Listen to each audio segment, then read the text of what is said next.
यानंतर बातम्या सविस्तर पाहूया। नवी मुंबई येथून सुरुवातीला बातमी। नवी मुंबई येथील JNPT JWR लॉजिस्टिक पार्कमध्ये भीषण स्फोटानंतर मोठी आग लागली। एका केमिकल प्लांटमध्ये झालेल्या स्फोटामुळे परिसरात एकच खळबळ उडाली आहे। आगीची भीषणता इतकी आहे की धुराचे लोट अगदी दूरवर पसरले होते, दूरवरून दिसत होते।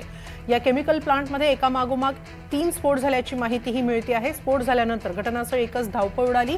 अग्निशमन दलाचं पथक घटनास्थळी पोहोचलेलं आहे। केमिकल प्लांटमध्ये भीषण आग लागली। या स्फोटानंतर आगीची भीषणता या दृश्यांवरून स्पष्ट होते आहे। JNPT इथं हा मोठा स्फोट झालेला आहे। एकामागोमाग एक 3 स्फोट झाले अशी माहिती मिळते आहे। स्फोटानंतर प्रचंड मोठी आग लागली। केमिकल प्लांट असल्यामुळे ही आग भीषण स्वरूपाची दिसते।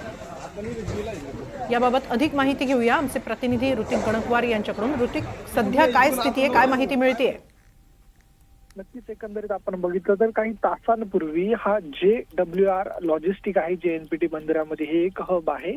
या ठिकाणी शेड आहेत लागोपाठ, यामध्ये एक केमिकलचं देखील शेड आहे आणि याच शेडला सर्वप्रथम आग लागली आणि त्याच्यामध्ये असलेलं जे ज्वलनशील केमिकल आहे त्याच्यामुळे या ठिकाणी मोठा आगीचा भडका उडालेला आहे।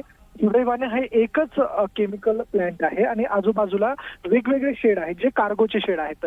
त्याच्यामुळे आपण बघतोय की आता त्या केमिकल प्लांटला आग लागल्यामुळे आजूबाजूला देखील जे शेड आहेत त्यामधलं एक C आणि D हे केमिकल प्लांट आहे, शेजारी असलेलं C हे कार्गोचं आहे, ते देखील या ठिकाणी आगीच्या भक्ष्यस्थानी आलेलं आहे। त्याच्याच पाठीमागं डोंगर देखील आहे, ते डोंगराची झाडं जे आहेत ते देखील जळालेले आहेत। त्यामुळे डोंगराला देखील आता मोठ्या प्रमाणात भीषण आग लागण्याची शक्यता आहे, कारण की पाठीमागेच डोंगर आहे, त्या डोंगराला देखील आग लागल्याची माहिती आहे। आता हीच आग युद्ध पातळीवरती अग्निशमन दलाच्या अनेक गाड्या या ठिकाणी पोहोचलेल्या आहेत, पोलीस यंत्रणा या ठिकाणी सक्रिय झालेली आहे आणि हीच जी आग आहे ती विझवण्याचा युद्ध पातळीवरती सध्या प्रयत्न सुरू असल्याचं पाहायला मिळतंय। 1000 डग कार्गो या गोडाऊन मध्ये आहे, तर याच गोडाऊनला मोठी आग लागलेली आहे। केमिकलचं देखील शेड आहे, गोडाऊन आहे, त्याला मोठा पहिले ब्लास्ट झाला आणि आजूबाजूचे जे गोडाऊन आहेत ते आता त्याच्या भक्ष्यस्थानी आल्याचं पाहायला मिळतंय। आगीची भीषणता आपण बघतोय, मोठ्या प्रमाणात धुराचे लोट या ठिकाणी पसरलेले आहेत आणि पाठीमागं डोंगरावरचे काही झाडं देखील जळालेले आहेत। अग्निशमन दल आता